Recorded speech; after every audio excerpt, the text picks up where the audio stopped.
Welcome to Existential Echo.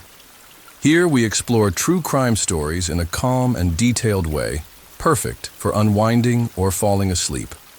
Tonight's story takes us into the depths of mystery and intrigue. Let's begin. The Silent Neighbor. In the quiet suburb of Oak Ridge, where the houses stood in neat rows and the lawns were always trimmed to perfection, lived a man named Martin Green. The neighbors knew him as polite but reserved, the kind who would wave from his driveway, but never stop for conversation. Martin lived alone in the pale blue house at the end of Maple Street, a place that always seemed a little too quiet, even for this sleepy neighborhood. For 8 years, Martin had been the perfect neighbor. He kept to himself, maintained his property meticulously, and never caused any disturbances. His routine was clockwork, leaving for work at precisely 7:15 a.m. in his silver sedan, returning at 6:30 p.m., the garage door closing behind him with mechanical precision. On weekends, he would tend to his garden, a sea of vibrant flowers that seemed at odds with his subdued personality. Elaine Morris, who lived 2 doors down, sometimes watched him from her kitchen window. There was something about Martin that had always unsettled her, though she could never quite put her finger on it. Perhaps it was the way his smile never reached his eyes, or how he seemed to be performing the role of normal neighbor rather than truly living it. "He's just private," her husband would say whenever she mentioned her unease. Not everyone needs to be the life of the party, but Elaine couldn't shake the feeling that something wasn't right about Martin Green. It was nothing concrete, just a persistent whisper of intuition that made her heart beat a little faster whenever their paths crossed. On a crisp autumn morning, as golden leaves danced across the sidewalks of Maple Street, Elaine noticed something unusual. Martin's silver sedan remained in the driveway well past 7:15. By noon, it still hadn't moved. This break in his unwavering routine was so striking that Elaine found herself periodically checking his driveway throughout the day. When 3 days had passed with no sign of Martin, concern rippled through the neighborhood. Jack Thompson, the neighborhood watch coordinator, finally approached the pale blue house and knocked on the door. No answer. He peered through the windows, but could see nothing amiss in the immaculate living room. The police conducted a wellness check that evening. Officer Daniels later told the gathering crowd of neighbors that everything appeared normal inside. "Mr. Green probably just took an unplanned trip," he suggested with a reassuring smile. "It happens." But Martin Green didn't return the next day, or the day after that. As weeks turned into months, the pale blue house remained empty, its garden wilting without its caretaker's attention. It wasn't until the following spring, when the new owners decided to renovate the basement, that the truth began to emerge. What the construction workers found beneath the concrete floor would forever change the quiet reputation of Oak Ridge. The first discovery was a small metal box containing driver's licenses, 11 in total, each belonging to women who had disappeared from neighboring counties over the past decade. Beneath the box, wrapped carefully in plastic, was a journal filled with detailed entries that chilled the blood of even the most seasoned detectives. The investigation that followed revealed that Martin Green wasn't even his real name. His true identity was Daniel Mercer, a man who had disappeared from Seattle 15 years earlier after being questioned in connection with a series of unsolved disappearances. The authorities began excavating the basement, methodically removing the concrete, floor section by section. What they found confirmed their worst fears: the remains of 7 women, each buried with a single red rose, a chilling echo of the vibrant flowers that had once adorned his garden. As the investigation deepened, detectives pieced together a disturbing pattern. Each woman had been reported missing on a Friday, which explained the one irregularity in Martin's otherwise perfect routine. Every few months he would take a Monday off work. No one had ever connected these absences to the disappearances that occurred in towns just far enough away to escape local attention. The most haunting discovery came from Martin's journal. In painfully neat handwriting, he had documented not just his crimes but his daily life in Oak Ridge. There were entries about neighborhood barbecues, brief interactions with mail carriers, and observations about his neighbors' habits. Several pages contained detailed notes about Elaine, her schedule, the books she read on her porch, conversations he had overheard through open windows. "She knows something isn't right," one entry read. She watches me sometimes. I can feel her eyes on me, searching for cracks in the facade. She's smarter than the others. The final entry, dated the day before his disappearance, contained just 3 sentences. They're getting closer. Someone sent them a letter. Time to become someone new. No one in Oakridge ever saw Martin Green again. The investigation revealed that he had methodically emptied his bank accounts in the weeks before vanishing, leaving no financial trail to follow. His silver sedan was found abandoned at a train station 50 miles away, wiped clean of fingerprints. 5 years have passed since the discoveries in the basement of the pale blue house. The house itself has been demolished, the lot transformed into a small memorial garden for the victims. Elaine Morris no longer watches her neighbors from her kitchen window. Instead, she volunteers at a center for missing persons, where her intuition has helped bring closure to several families. Sometimes, on quiet nights, she wonders where Martin Green is now, what name he's using, what neighborhood he's infiltrated, what new patterns he's established. She wonders if there's another woman like her, watching him from a window, feeling that same inexplicable unease that she once dismissed. Because the most terrifying truth about Martin Green wasn't what they found in his basement.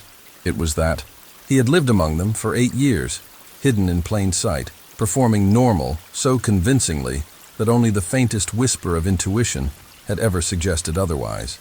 And somewhere, in another quiet suburb with neat houses and trimmed lawns, that performance might be continuing, with a different name, a different car, a different routine, but the same chilling precision that had made Martin Green the perfect neighbor on Maple Street.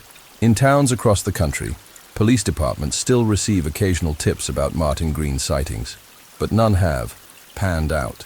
His case remains open, his face featured on most wanted lists, his methods studied by criminal psychology students, and in Oakridge, new residents move in, unaware of the history that haunts the neighborhood. They notice how the longtime residents seem to study them a little too carefully, how conversations sometimes halt when they approach, how there's a wariness behind the welcome smiles. They're just private, newcomers tell themselves, but in Oakridge, they know better now. They know that private can hide secrets darker than anyone could imagine, and that the most dangerous predators aren't those who stand out. They're the ones who blend in perfectly, hiding behind the facade of normalcy, waiting patiently for the right moment to strike. The pale blue house may be gone, but its shadow still stretches across Maple Street, a reminder that evil doesn't always announce itself with thunder and lightning. Sometimes, it simply waves from the driveway, tends its garden of roses, and keeps to itself until it's too late.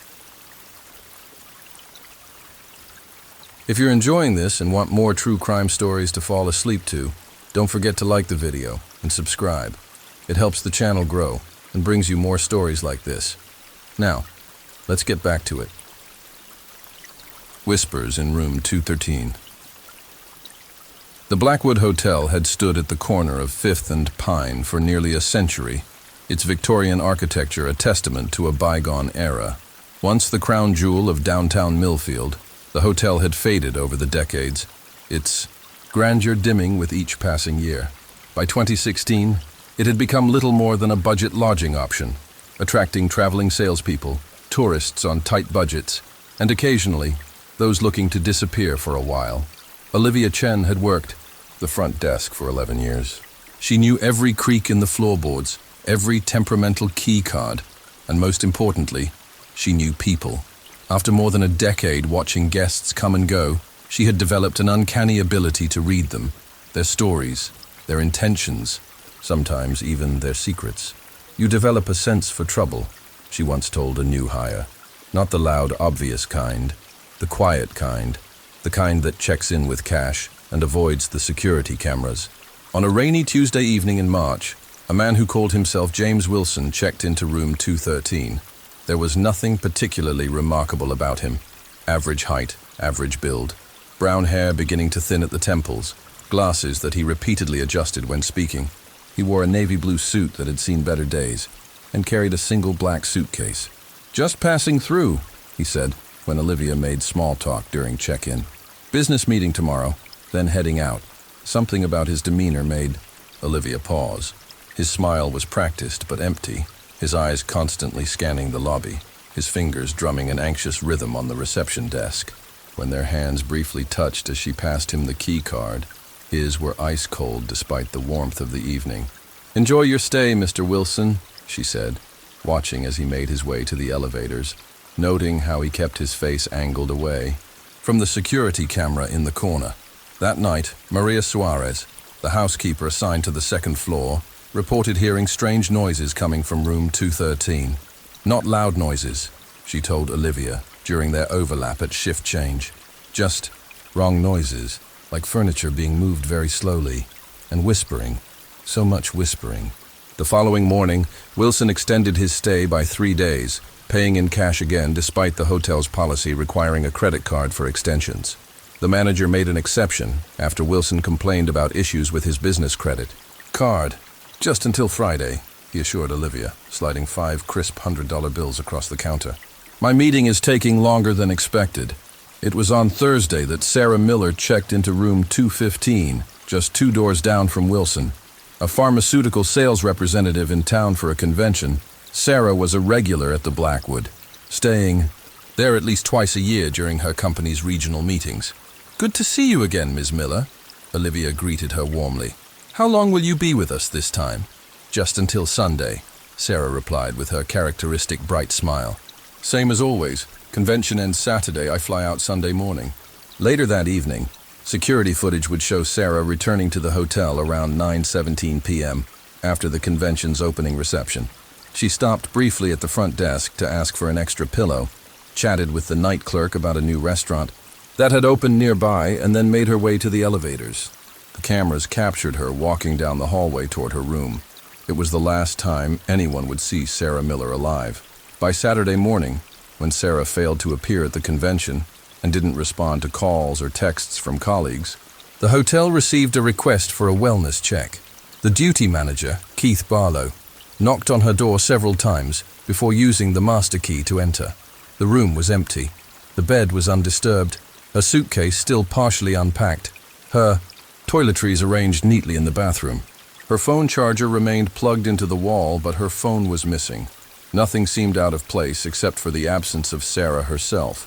When police reviewed the security footage, they discovered something troubling. While there were clear images of Sarah entering the elevator on Thursday night, there was no footage of her ever leaving her floor or the hotel. It was as if she had simply vanished somewhere between the elevator and her room. Detective Eleanor Ward led the investigation, starting by interviewing hotel staff and guests. When she spoke with Olivia, the front desk clerk mentioned the guest in room 213. "There was something off about him," Olivia explained. "Nothing I could put my finger on, just a feeling. And he checked out very early Friday morning around 4 a.m., returned his key card to the night auditor, and left before dawn." When detectives accessed room 213, it appeared immaculately clean. Too clean, Detective Ward would later note in her report. The room had been wiped down thoroughly, not a fingerprint to be found on any surface. Even the shower drain had been cleaned with what forensic technicians would later determine was a bleach solution. But the killer had made one crucial mistake. In his meticulous cleaning, he had missed a single spot, the underside of the desk, where a small splash of blood had dried unnoticed. DNA analysis would later confirm it belonged to Sarah Miller. Further investigation revealed that James Wilson had checked into the hotel using a stolen identity. The ID he presented belonged to a real James Wilson from Seattle, who had reported his wallet stolen 3 weeks earlier. The credit card initially used for the first night's deposit had been fraudulently obtained using the stolen identity. The breakthrough in the case came from an unexpected source. 2 days after Sarah's disappearance, Maria Suarez, the housekeeper, approached Detective Ward with information she had initially been too frightened to share. "On Thursday night, I was finishing my shift, collecting towels from the supply closet on the second floor," she explained, her voice barely above a whisper. "I heard a knock from room 213, and then a man's voice. He said something like, 'Room service.' Then I heard a woman's voice. She sounded confused, said she didn't order anything. After that," Maria paused, tears welling in her eyes. "After that, I heard a thump. Not loud, but heavy, and then silence. I was scared, so I hurried away. I told myself maybe they dropped something, Maybe it was nothing. I should have reported it right away. I'm so sorry. The investigation intensified. Forensic technicians discovered minute traces of blood in the bathroom drain of room 213 despite the cleaning. They also found a single blonde hair matching Sarah's DNA profile caught in a seam of the mattress. Most damning of all, when they removed the air vent cover in the bathroom, they discovered a small pendant necklace, a silver caduceus that Sarah's sister confirmed she always wore as a symbol of her profession. 6 weeks into the investigation, police released surveillance images from the hotel to the public. Within hours, calls flooded in. The man who called himself James Wilson was identified as Raymond Mercer, a former medical supply salesman who had been fired 3 years earlier after multiple female colleagues reported uncomfortable interactions with him. Mercer had attended several of the same pharmaceutical conventions as Sarah over the years. Former colleagues revealed he had once asked Sarah out repeatedly, becoming increasingly agitated when she politely declined. The company had eventually issued a warning after Sarah reported feeling uncomfortable with his persistent attention. When police tracked down Mercer's apartment in Portland, they found it abandoned. But a search revealed a disturbing collection of items, a drawer containing name badges from pharmaceutical conventions spanning 5 years, newspaper clippings about missing women, and a journal detailing fantasies about women he had met professionally. Most chilling was a hidden compartment in his closet containing trophies, small personal items that investigators would eventually link to 3 other missing women from Washington, Oregon, and Northern California, all pharmaceutical sales representatives who had disappeared over the past 4 years. Forensic analysis of Mercer's computer revealed searches for hotels with poor security cameras, cleaning blood from hotel rooms, and dissolving human tissue. His browser history showed he had researched the Blackwood Hotel specifically, noting its aging security system and the location of blind spots in its camera coverage. But Sarah Miller's body remained missing.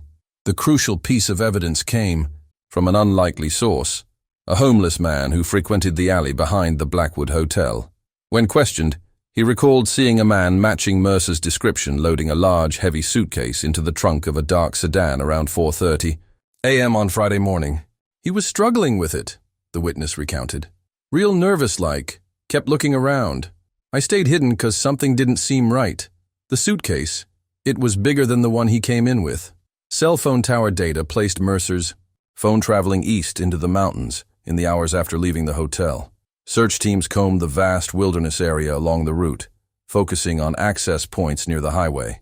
4 months after Sarah's disappearance, a hiker's dog discovered a partially buried suitcase in a remote ravine 87 miles east of Millfield. Inside were Sarah Miller's remains. The evidence was overwhelming. Raymond Mercer was charged with first-degree murder, but he would never stand trial. U.S. Marshals tracked him to a motel in Arizona, where he took his own life as they closed in, leaving behind a 12-page confession, detailing not just Sarah's murder, but the killings of 4 other women across 3 states. The confession revealed his methodology, how he would track his victims at conventions, learning their patterns and hotel preferences, how he would book rooms adjacent to theirs when possible, how he had perfected a technique of luring them to his room or gaining access to theirs under false pretenses. They never really saw me, he wrote in his confession. That was the problem. I was invisible to them, just another face in the crowd at every convention. I wanted them to see me, to really see me. In those final moments, they did. Today, the Blackwood Hotel still stands at the corner of 5th and Pine, though new owners have renovated it completely, installing state-of-the-art security systems throughout the property. Room 213 no longer exists, the renovation reconfigured that section of the 2nd floor, eliminating the room number entirely. Olivia Chen no longer works the front desk. After testifying at the inquest into Sarah's death, she left the hospitality industry altogether.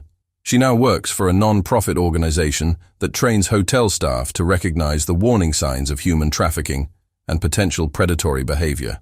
Trust your instincts, she tells participants in her training sessions. If something feels wrong, it probably is. What looks like paranoia might just be your subconscious picking up on signals your conscious mind hasn't processed yet. Sometimes, late at night, she still thinks about James Wilson, Raymond Mercer, and the cold touch of his hand as she passed him the key card. She thinks about the whispers Maria heard through the wall, The sound of furniture being slowly moved, the heavy thump that signaled the end of Sarah Miller's life. She thinks about the 11 years she spent watching people come and go and wonders how many other predators passed through the lobby of the Blackwood, hiding behind unremarkable faces and practiced smiles, carrying secrets far darker than anyone could imagine. And she wonders who might be checking in right now, somewhere across the country, carefully selecting their prey in the anonymous territory of unfamiliar hotels where people appear and disappear every day, where a missing person might not be noticed until it's far too late. Because the most terrifying truth about Raymond Mercer wasn't his methodology or his victims. It was how easily he blended in, how completely ordinary he appeared, and how the only warning was a whisper of intuition that came too late to save the women who never returned from room 213. The girl in the yellow raincoat. The small coastal town of Harbor Bay had always prided itself on being the kind of place where people didn't lock their doors at night. With just under 5,000 residents, most families had lived there for generations, their lives intertwined through school committees, church gatherings, and local businesses. The crime rate was so low that the police department consisted of only 6 officers, and most of their time was spent handling minor disputes and the occasional tourist getting too rowdy at the summer festivals. That changed forever on October 17, 2018, the day 8-year-old Lily Hammond disappeared. The morning had started like any other rainy autumn day. Lily's mother, Rebecca Hammond, a single parent who worked as a nurse at the local clinic, had walked her daughter to the bus stop at the end of their street.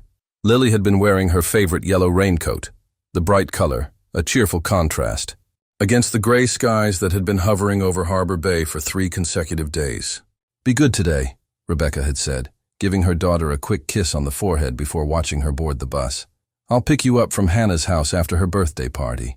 That was the last time Rebecca would see her daughter alive. When Rebecca arrived at the Thompson house at 5:30 p.m. to pick up Lily from the birthday party, Hannah's mother, Claire, looked confused. "Lily wasn't at the party," she said, a slight frown crossing her face. "I figured she was homesick." Hannah was disappointed. The realization that no one knew where Lily was hit Rebecca like a physical blow. She called the school immediately, her hands shaking so badly she could barely dial the number.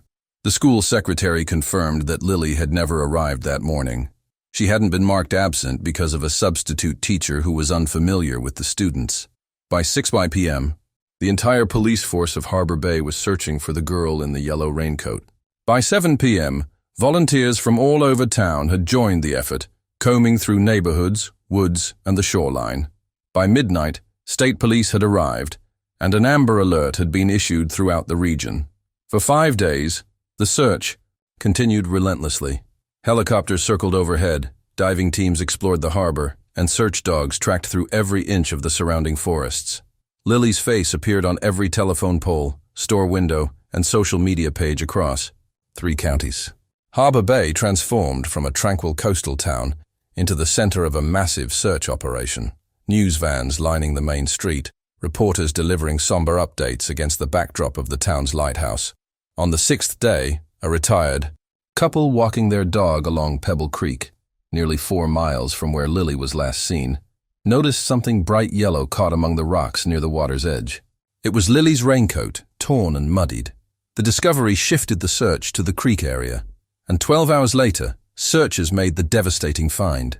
Lily's body, partially concealed beneath a fallen tree trunk in a shallow ravine about a quarter-mile downstream from where her coat had been found. The autopsy revealed that Lily had died from blunt force trauma to the head. Evidence suggested she had been held somewhere for at least 2 days before her death. The medical examiner found traces of a sedative in her system. Most disturbing of all, fibers found on her clothing didn't match anything from her home. They came from a type of carpet not common in residential settings. Harbor Bay was transformed overnight. Doors that had never known locks were now bolted.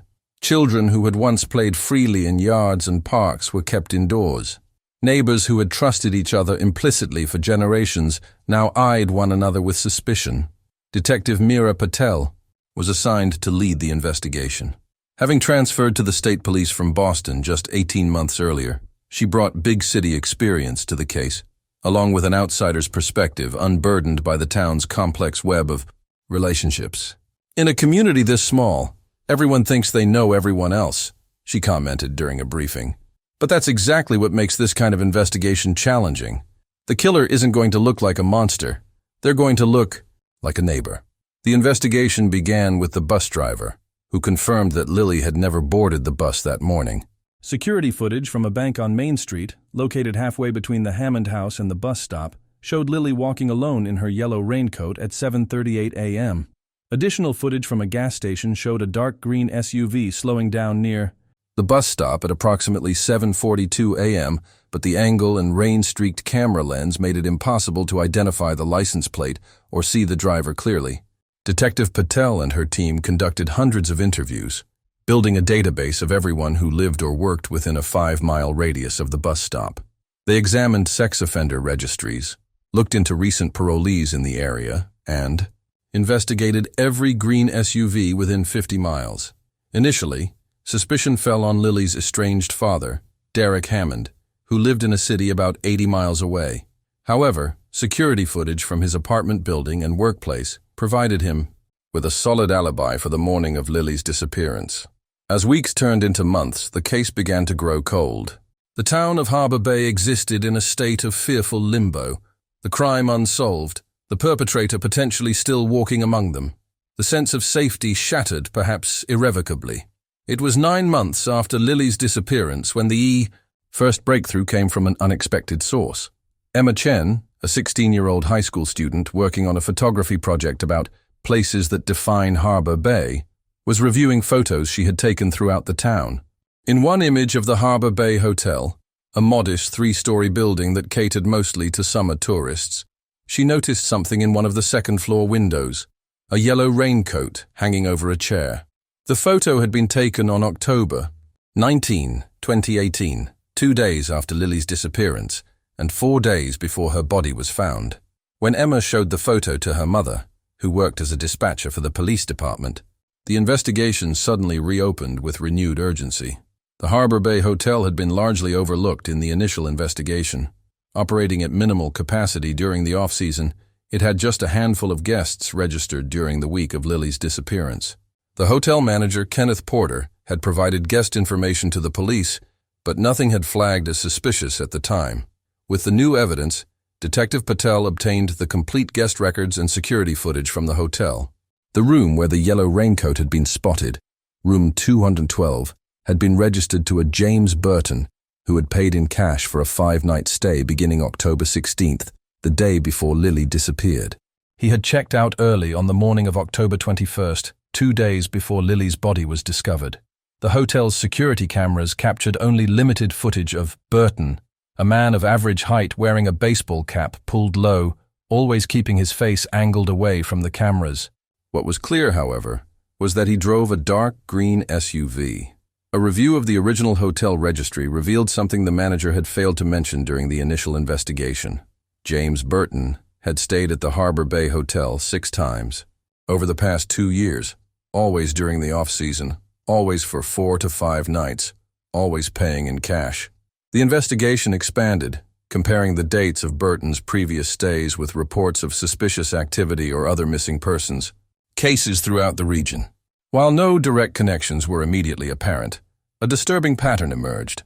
Burton's stays often coincided with school breaks or long weekends when families with children might be visiting the area. Forensic technicians descended on room 212, even though 9 months had passed since Burton had occupied it. Despite multiple cleanings, they were able to recover trace evidence. A single long blonde hair matching Lily's DNA profile, caught in the bathroom drain, and more significantly, microscopic blood spatter on the underside of the bathroom sink that had been missed during routine cleaning. The hotel's carpet matched exactly the unusual fibers found on Lily's clothing. But the most crucial evidence came from an unexpected source.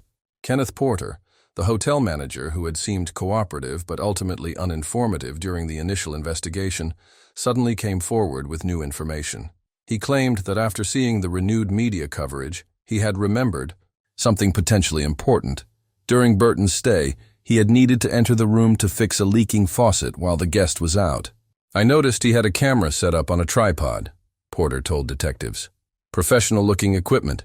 He told me later he was a wildlife photographer documenting shorebirds for a magazine. When pressed about why he hadn't mentioned this during The initial investigation, Porter became evasive, claiming he hadn't thought it was relevant. Detective Patel, growing increasingly suspicious of Porter's changing story, obtained a warrant to search his residence. What they found in the basement of Porter's modest Cape Cod-style house shattered any remaining sense of security in Harbor Bay. A hidden room, accessible through a concealed door behind shelving, contained computer equipment, cameras, and storage, devices holding thousands of images of children, some from evident surveillance around town, others far more disturbing. Among them were dozens of photos of Lily Hammond walking to and from school, playing in her yard, and at community events. Most damning of all was a yellow raincoat, identical to Lily's, hanging in a closet. Forensic analysis would later confirm it was indeed the raincoat Lily had been wearing the day she disappeared. The raincoat visible in Emma Chen's photograph had been a duplicate. Kenneth Porter, the unassuming 47-year-old hotel manager who had lived in Harbor Bay his entire life, who volunteered at community events, who had even participated in the search for Lily, was arrested and charged with kidnapping and first-degree murder. The James Burton identity was revealed to be Porter's elaborate alibi, a fiction he had created to establish the presence of an outside visitor who could later be blamed for Lily's disappearance. He had created the hotel registrations, staged the security camera footage of the green SUV, which matched one he kept in a storage unit 2 towns over, and fabricated an entire persona to deflect suspicion from himself. As the investigation deepened, authorities discovered Porter had been methodically stalking Lily for months. His position as hotel manager was perfect cover. Irregular hours that no one questioned, access to out-of-the-way locations, and a seasonal business that was largely empty during the off-season. He had used the hotel as his base of operations, but had brought Lily to the hidden room in his basement after abducting her on her way to the bus stop. Porter eventually confessed, providing horrific details that would haunt the town for generations. His only explanation was that he had always been fascinated by Lily, particularly by her yellow raincoat, which he said made her stand out like a ray of sunshine in the grayness of Harbor Bay. The trial was moved to another county due to the impossibility of finding an impartial jury in Harbor Bay. Porter was sentenced to life in prison, without the possibility of parole. In the years that followed, investigations would link him to 2 other unsolved disappearances of young girls in neighboring counties, though he never admitted to these crimes. Rebecca Hammond still lives in the same house in Harbor Bay, though many expected her to leave after the tragedy. She established the Lily Hammond Foundation, which works to improve safety measures for children and supports families of victims of violent crimes. The bus stop where Lily was last seen now features a memorial bench with a small bronze statue of a girl in a raincoat. Harbor Bay itself has never fully recovered. Tourism declined sharply in the years following the murder, and the Harbor Bay Hotel eventually closed. The building later converted into offices. The town that once prided itself on being a place where everyone knew everyone now lives with the knowledge that a monster had walked among them for years, unrecognized and unsuspected. Perhaps most disturbing is the realization that Kenneth Porter wasn't an outsider who brought evil to their sanctuary. He was one of their own, born and raised in Harbor Bay, a fixture in the community who had sat on town committees, attended local churches, and waved to parents and children alike from behind the front desk of his hotel. Every year on October 17th, the residents of Harbor Bay wear yellow raincoats or yellow ribbons in remembrance of Lily Hammond. The tradition serves not only as a memorial, but as a stark reminder that darkness can hide behind the most familiar faces, that evil can exist in plain sight, and that the safety they once took for granted was perhaps always an illusion. Emma Chen, whose photograph provided the crucial break in the case, is now studying criminal justice. The experience, she says, taught her that sometimes the most important details are hiding in the background, in the things we see but don't truly observe. And in the elementary school playground, children still sometimes whisper about the girl. In the yellow raincoat, her story transformed into a modern cautionary tale. But in Harbor Bay, it isn't just a story. It's a wound that never fully heals, a persistent reminder that the monsters in real life don't hide under beds or in closets. Sometimes they run the local hotel. Sometimes they help search for the very children they've taken. Sometimes they live among us for years, waiting for the perfect moment to claim the object of their obsession. The Red String Murders. The first body was discovered on December 8, 2019, in Riverside Park. Jennifer Larson, a 28-year-old graduate student, had gone for her usual Sunday morning run along the river. When she failed to return home, her roommate reported her missing. A search team found her body that evening, partially concealed beneath fallen leaves in a secluded area of the park. Detective Marcus Reyes arrived at the scene as darkness was falling, the area now illuminated by harsh police floodlights that cast long shadows between the trees. What immediately struck him wasn't the brutality of the murder, though it was indeed brutal, but the strange, almost ceremonial positioning of the body. Jennifer lay on her back, arms extended outward, palms up. Around her right wrist was tied a thin red string, which extended outward for about 3 feet before ending in a clean cut. "It's like it was meant to be connected to something, or someone," observed Dr. Eliza Morgan, the medical examiner, as she knelt beside the body. "This wasn't random, it was deliberately placed." Initial autopsy findings revealed Jennifer had been strangled manually, with significant bruising indicating a sustained face-to-face assault. Trace evidence was minimal. The killer had been careful. Under her fingernails, forensic technicians found microscopic fibers that matched the red string around her wrist, suggesting she had clutched at it at some point during the attack. The case made headlines for a week, then gradually faded from public attention as the holidays approached, and no immediate leads emerged. Jennifer became another statistic, another unsolved case in a city that had too many of them. 73 days later, on February 19, 2020, Marcus received a call that made his blood run cold. A second body had been found, this time in Lakeside Cemetery on the opposite side of the city. Sarah Chen, a 31-year-old librarian, had been reported missing 3 days earlier when she failed to show up for her shift. Like Jennifer, she had been manually strangled. Like Jennifer, she was positioned, with arms extended, palms up. And like Jennifer, she had a red string tied around her right wrist. But this time, there was something new, a small origami bird placed in her left palm. The string appears to be identical to the first case, Dr. Morgan noted during the autopsy.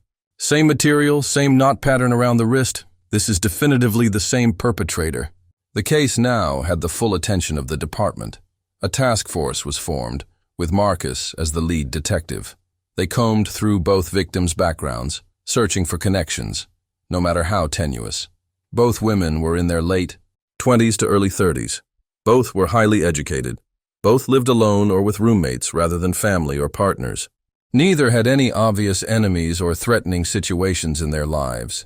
The only concrete link they could establish was that both women had attended the same yoga studio, though they had frequented different classes, and there was no evidence they had ever met. The studio had hundreds of members, and reviewing their security footage from the previous 3 months revealed nothing suspicious. Forensic analysis of the origami bird found with Sarah revealed it had been made from high-quality mulberry paper available at any specialized art supply store. The red string was identified as silk embroidery floss, similarly common and impossible to trace. Both items had been handled carefully, no fingerprints, no DNA, nothing to lead back to the killer. The media dubbed him the Red String Killer, and anxiety swept through the city. Women began traveling in groups, changing their routines, looking over their shoulders. Sales of personal alarm devices and pepper spray skyrocketed. The mayor held press conferences promising increased police presence in parks and public spaces. Marcus worked the case obsessively, his apartment walls gradually disappearing beneath crime scene photos, timeline charts, and maps. He stopped sleeping more than a few hours at a stretch, convinced that he was missing something critical, some connection that would break the case open. Exactly 73 days after Sarah Chen's body was discovered, Marcus found himself standing in Eastwood Park, staring down at the body of Melissa Rodriguez, a 29-year-old nurse. Same position, same red string. This time, 2 origami birds rested in her left palm. "He's establishing a pattern," Marcus told his partner, Detective Diana Wells, as they stood at the perimeter of the crime scene. 73 days exactly between kills. The increasing number of birds. He's building toward something. But what does the 73-day gap mean? Diana wondered aloud. Is it practical? He needs that time to prepare, or symbolic somehow? The task force expanded, bringing in FBI behavioral analysts who constructed a preliminary profile of the killer. Male, likely in his 30s or 40s, highly intelligent, methodical, patient. The positioning of the bodies suggested ritual, significance. The red string was symbolic, perhaps representing a connection or bond. The origami birds might represent the souls of the victims, or perhaps a count of his kills. "What concerns me," said Special Agent Keller during her briefing, "is the rigidity of the timing.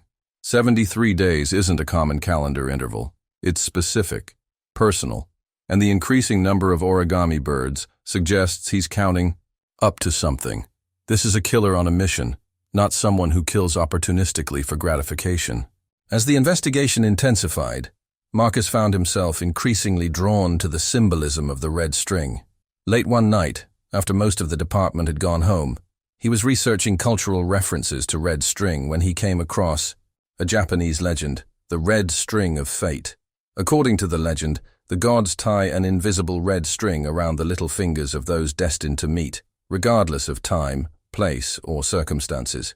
The string may stretch or tangle, but it will never break. It's not about connection between the victims, Marcus realized with a jolt. It's about connection between the killer and the victims. He believes they're bound by fate. This new perspective shifted the investigation. If the killer believed he was cosmically connected to these women, then there had to be a point of intersection in their lives. Somewhere he had encountered them and formed this delusional bond. The task force revisited every aspect of the victims' daily routines, creating detailed maps of their regular movements, where they shopped, ate, exercised, socialized.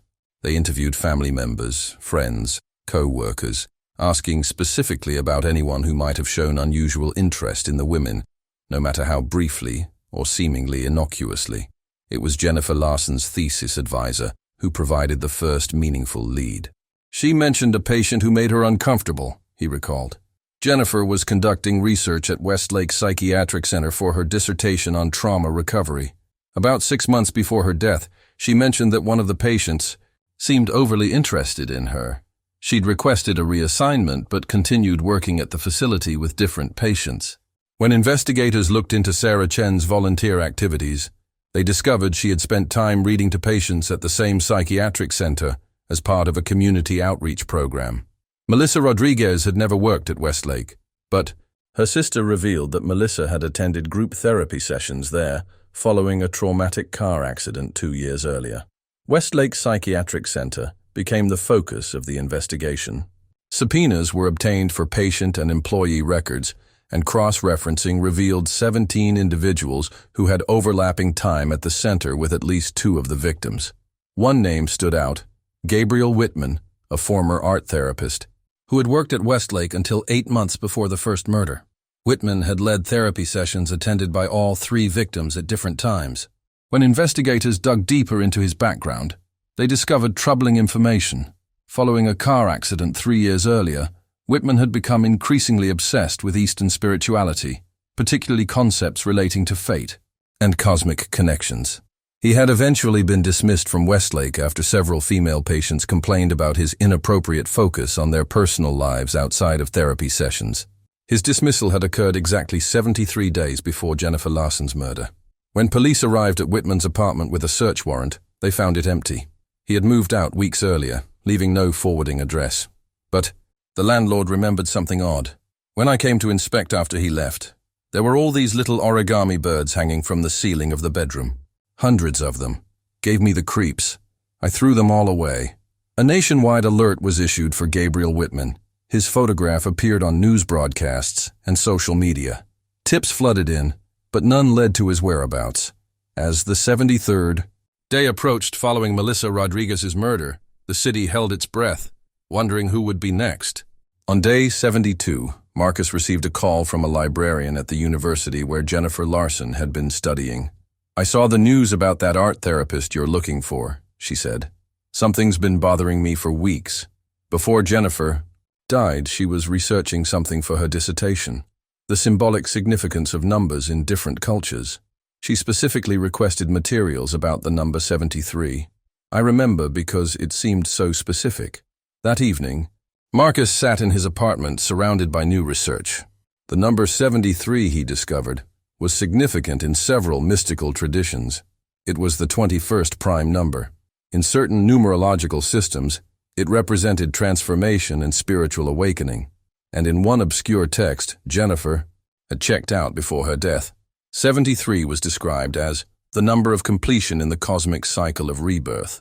As dawn broke on the 73rd day, Marcus had a realization that sent him racing to the task force headquarters. If Whitman was following a pattern of cosmic completion based on cycles of 73, and if the origami birds were counting up, then the fourth victim would complete whatever ritual he had envisioned. And there was only one person who could be the fourth victim, the one who had first disrupted his perceived cosmic balance.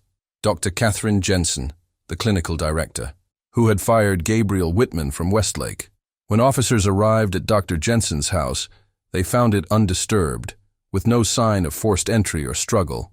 But Dr. Jensen wasn't there, though her car remained in the driveway and her phone lay on the kitchen counter.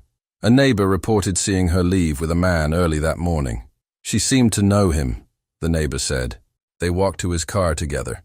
Nothing seemed off. A frantic search began. Every available officer was deployed. Helicopter units scanned parks and wooded areas, and Dr. Jensen's photograph was broadcast on every news channel with urgent appeals for information. It was Diana who made the connection that would ultimately lead them to Whitman's location. The first 3 bodies were found in places with nature themes. Riverside Park, Lakeside Cemetery, Eastwood Park, she noted. If this is his final act in the cycle, he might choose somewhere that completes that pattern. The task force identified 4 potential locations that fit the natural setting pattern: a botanical garden, a nature reserve, a community garden, and Summit Overlook, a scenic point at the highest elevation in the city. Summit Overlook, Marcus said immediately. If this is about completion, about reaching some kind of cosmic pinnacle, he'd want the highest point, a place closest to the sky. When the tactical team arrived at Summit Overlook, they found Gabriel Whitman's car parked near the trailhead. The area was evacuated, and officers began a methodical search of the densely wooded hillside leading to the summit. Marcus and Diana, accompanied by 2 officers, took the main trail. As they approached the summit, the trees thinned, revealing a clearing with a stone observation platform that offered panoramic views of the city below. In the center of the platform stood Gabriel Whitman, his arm around Dr. Katherine Jensen, who appeared conscious but disoriented. "Gabriel Whitman," Marcus called out, his weapon drawn but lowered. "Let Dr. Jensen go. There's nowhere to run." Whitman turned slowly, revealing what had been hidden from their approach. In his free hand, he held a red silk cord wrapped around Dr. Jensen's neck, not yet tightened, but clearly threatening. "You don't understand what's happening here," Whitman said calmly, almost kindly. "This isn't about violence. It's about completion. The cosmic circle must be closed for the new cycle to begin." "Tell me about the cycle, Gabriel," Marcus said, taking a careful step forward as Diana and the other officers spread out to create a perimeter. "Help me understand." For a moment, Whitman seemed pleased by the question. 73 days between transitions. 3 women who crossed my path, who were connected to me by the red string of fate. Their souls have been released, he nodded toward the city below, and now fly free above us all. But the circle requires 4 points to be complete: north, south, east, west, winter, spring, summer, fall, birth, youth, maturity, and wisdom. He glanced at Dr. Jensen, the one who thought she understood me but didn't, the one who broke the pattern and must now restore it. As Whitman spoke, Marcus noted the unnatural dilation of his pupils, the slight tremor in his hands, signs of someone in an altered mental state, either from drugs or extreme psychological disturbance. "The birds," Marcus said, continuing to engage him while slowly reducing the distance between them. "The origami birds, they represent their souls." "Not just their souls," Whitman corrected. "Their liberation. 1 bird for the first. She was afraid, didn't understand. 2 birds for the second. She began to see the pattern. 3 for the third. She embraced her transformation." He produced a small paper package from his pocket and unfolded it to reveal 4 intricately folded origami birds. "And 4 for the last. The completion." Throughout this exchange, Dr. Jensen remained silent, her eyes communicating both fear and a clinical assessment of Whitman's delusional state. As a psychiatrist, she understood the fragility of the moment. The wrong word could trigger violence, but there might be an opportunity to reach through the delusion. "Gabriel," she said softly, speaking for the first time, "I recognize now what you were trying to teach us at Westlake, about connections, about the invisible strings that bind us. You were right all along." Whitman's expression softened momentarily, a flicker of his former professional self emerging. "You understand now?" "I do," she continued, her voice steady despite the cord around her neck. "But true completion doesn't come through death. It comes through transformative understanding. That's what you taught your patients, remember? That trauma can be transformed into growth without destruction." For a moment, Whitman seemed to waver, the delusion briefly disrupted by an appeal to his former therapeutic principles. In that moment of hesitation, Marcus made his move, closing the final distance between them with remarkable speed. What happened next would be debated in the department for years. As Marcus reached for Whitman, the therapist pulled Dr. Jensen toward the edge of the observation platform. The struggle that followed lasted only seconds. Whitman, Dr. Jensen, and Marcus locked in a desperate grapple at the edge of a 50-foot drop to jagged rocks below. Diana and the officers rushed forward, but before they could reach the struggling trio, Whitman made a decision. With surprising strength, he pushed both Dr. Jensen and Marcus away from the edge, sending them tumbling onto the stone platform. Then, with an expression of perfect serenity, he stepped backward into empty air, the 4 origami birds clutched to his chest, the red string trailing from his wrist like a final farewell. The investigation that followed revealed the full extent of Gabriel Whitman's delusion.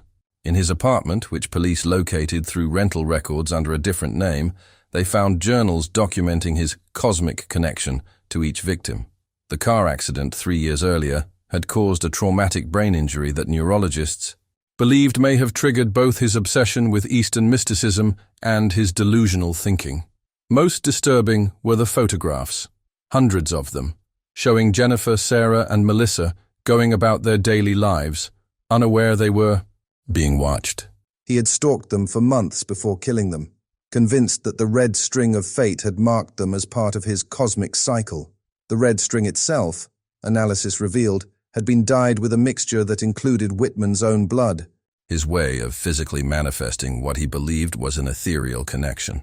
Dr. Jensen recovered from her ordeal and returned to her work at Westlake, where she implemented new protocols for monitoring the psychological well-being of staff members as well as patients.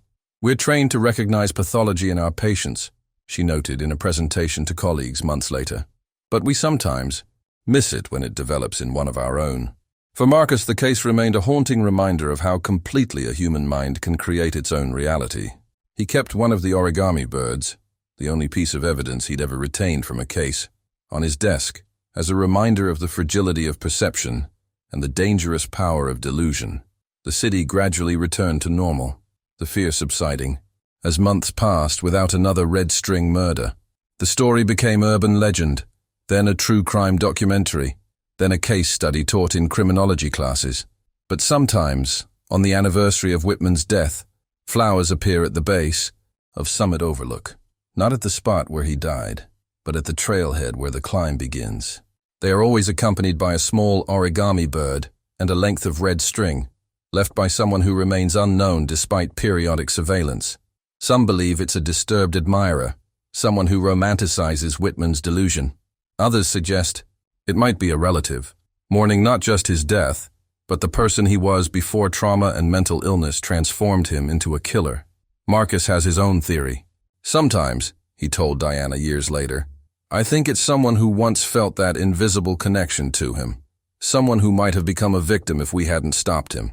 Someone who understood enough of his delusion to feel touched by it, but was lucky enough to escape its conclusion." The red string murder case officially closed with Whitman's death, but the questions it raised about fate, connection, and the invisible threads that draw people together and apart continue to haunt those who were touched by it. For in the end, perhaps the most disturbing aspect of Gabriel Whitman's delusion was not how alien it was, but how it distorted a universal human longing. The desire to believe that our connections to others are not random, that our paths cross for reasons beyond chance, that somewhere in the universe, invisible strings might indeed be guiding us toward the people we're meant to meet, for better or for worse. And sometimes, late at night, when Marcus looks at the origami bird on his desk, he wonders about those invisible connections, how a chance assignment to a murder case led him down a path that would define his career and save a woman's life, how close he came to falling alongside Whitman, and how thin the line sometimes is between cosmic insight and dangerous delusion. In the years that followed, Marcus would work many more cases, some solved, some not. But none would affect him as deeply as the Red String murders. A case that taught him that the most dangerous monsters aren't always those who reject human connection, but sometimes those who seek it too desperately, who twist it into something unrecognizable, who follow the threads of imagined destiny to their darkest possible conclusion. The Whispers in Apartment 7B. The residents of Oakwood Apartments had always complained about the thin walls. Arguments, television shows, even mundane conversations seemed to travel through the plaster and paint with startling clarity. But for Eliza Marsh in Apartment 7A, the sounds coming from her neighbor's unit had become something far more concerning. It started 3 weeks ago. Eliza had been living in the complex for almost 2 years, and during that time, Apartment 7B had cycled through several tenants. The latest was a woman named Rebecca Klein, who had moved in just before winter. Rebecca was polite but reserved, exchanging pleasantries in the hallway but never inviting further conversation. Eliza had noticed how Rebecca always seemed to be carrying groceries or packages, never accepting help even when Eliza offered. "I'm fine, thank you," Rebecca would say with the same tight smile. "I can manage." Eliza hadn't thought much about it until the night she heard the first whisper. It was past midnight, and Eliza had been drifting off to sleep when she heard it. Man's voice, low and insistent, coming from Rebecca's apartment. The words were indistinct, but the tone was unmistakable, controlling, demanding. Rebecca's responses were soft, almost inaudible. "I know. I'm sorry, it won't happen again." Eliza sat up in bed, fully awake now. In the 2 months since Rebecca had moved in, she had never heard a man's voice in the apartment. She had never seen Rebecca with anyone either. As far as Eliza knew, Rebecca lived alone. The whispers continued for nearly an hour. The man's voice, then Rebecca's timid replies. Then silence. The next morning, Eliza saw Rebecca in the hallway. Her neighbor looked tired with dark circles under her eyes, but she offered the same polite smile as always. "Everything okay?" Eliza asked. "I thought I heard voices last night." Rebecca's smile faltered for just a moment. "Oh, I was just watching a movie. I'm sorry if it disturbed you." But Eliza knew it wasn't a movie. The cadence had been too natural, too real. Still, she nodded and continued on her way to work. The whispers came again the following night, and the night after that. Always after midnight, always the same pattern. The man's voice, demanding and stern, followed by Rebecca's quiet apologies. Eliza began to notice other things too. How Rebecca's clothes seemed chosen to conceal her body, even in the warming spring weather. How she would flinch slightly when people passed too close in the hallway. How her eyes seemed to be constantly scanning, as if looking for potential threats. One evening, Eliza ran into Rebecca as they were both checking their mail. Rebecca was wearing a scarf, wound tightly around her neck despite the mild temperature. "Are you feeling all right?" Eliza asked. "You seem a bit on edge lately." Rebecca's hand went to a scarf, adjusting it higher. "I'm fine," she said, but her voice cracked slightly. "Just a bit of a cold." As Rebecca turned to leave, the scarf shifted, revealing a ring of dark bruises around her neck. Eliza's breath caught in her throat. She wanted to say something, to offer help, but before she could find the words, Rebecca was gone, hurrying back to her apartment. That night, the whispers were louder. The man's voice had risen to a harsh stage whisper, his words finally clear enough for Eliza to understand. "Who did you talk to today? Who have you been telling our business to?" "No one." Rebecca's voice was trembling. "I haven't told anyone." "Anything? Don't lie to me. I've been watching. I saw you talking to that nosy neighbor." "It was nothing. Just being polite." There was a thud, followed by a soft cry of pain. Eliza sat bolt upright in her bed, heart pounding. She reached for her phone, wondering if she should call the police. But what would she say? That she heard whispers through the wall? That she suspected her neighbor was being abused but had no proof? Would they even respond to such a vague report? The silence that followed was somehow worse than the whispers. Eliza lay awake for hours, straining to hear any sound that might indicate Rebecca was okay. The next morning, Eliza saw no sign of her neighbor. She knocked on Rebecca's door before leaving for work, but there was no answer. When she returned that evening, she found Detective Laura Simmons waiting in the building lobby. "Do you live in this building?" the detective asked. Eliza nodded. "Apartment 7A. Then you might be able to help us. We're investigating a situation involving your neighbor, Rebecca Klein." Eliza's stomach dropped. "Is she okay?" Detective Simmons's expression was grim. "We're not sure. Her supervisor at work called in a welfare check when she didn't show up for the third day in a row. When officers arrived, they found signs of a struggle in her apartment, but no sign of Ms. Klein." "Oh my God," Eliza whispered.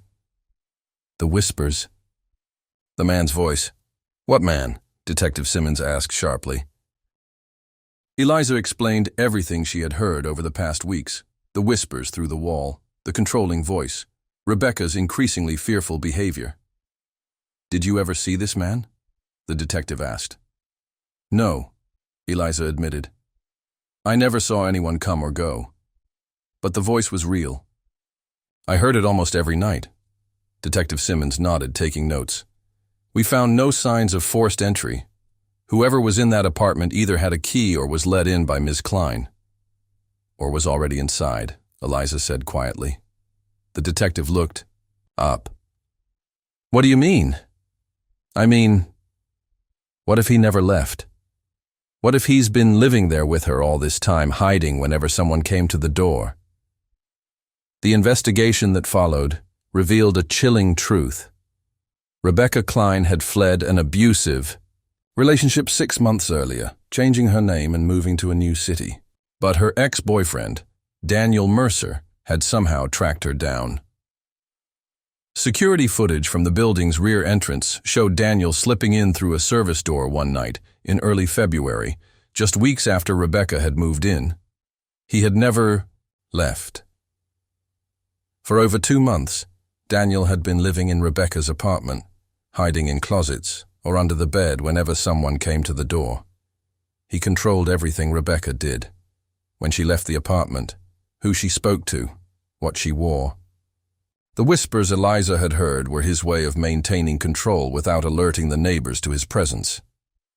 When police finally located Rebecca 3 days later, she was in a hospital 50 miles away, having been admitted under a false name, with severe injuries. Daniel had beaten her unconscious, believing she had revealed his presence to Eliza. "I thought I was going to die," Rebecca later told Eliza, when she was well enough to speak. "He kept saying he would kill us both if anyone found out." "Why didn't you ask for help?" Eliza asked. Rebecca's eyes filled with tears. "He said he would know. He said he was always watching, always listening. And he was right. He knew everything. Every conversation, every person I spoke to. Daniel Mercer was eventually arrested and charged with kidnapping, false imprisonment, and attempted murder. At his trial, the prosecution revealed the full extent of his obsession with Rebecca. He had installed hidden cameras in her apartment, monitoring her every move. He had placed tracking software on her phone. He had even carved small holes in the walls so he could watch her from inside the closets. The whispers that Eliza had heard were just the surface of a much deeper horror, one that had been living within the walls of apartment 7B all along. For Rebecca, she moved away from Oakwood Apartments, seeking a fresh start far from the memories of her captivity. But before she left, she gave Eliza a small gift, a white noise machine. "For the thin walls," she said with a sad smile, "so you never have to hear whispers in the night again." Eliza kept the machine, but she rarely used it. Instead, she found herself listening more carefully to the sounds from her neighbors' apartments, not out of curiosity, but out of concern. Because she had learned that sometimes the most dangerous things are the ones we cannot see, only hear. The whispers in apartment 7B had fallen silent, but their echo remained a reminder that evil can hide in plain sight, speaking in whispers that, if ignored, can lead to tragedy.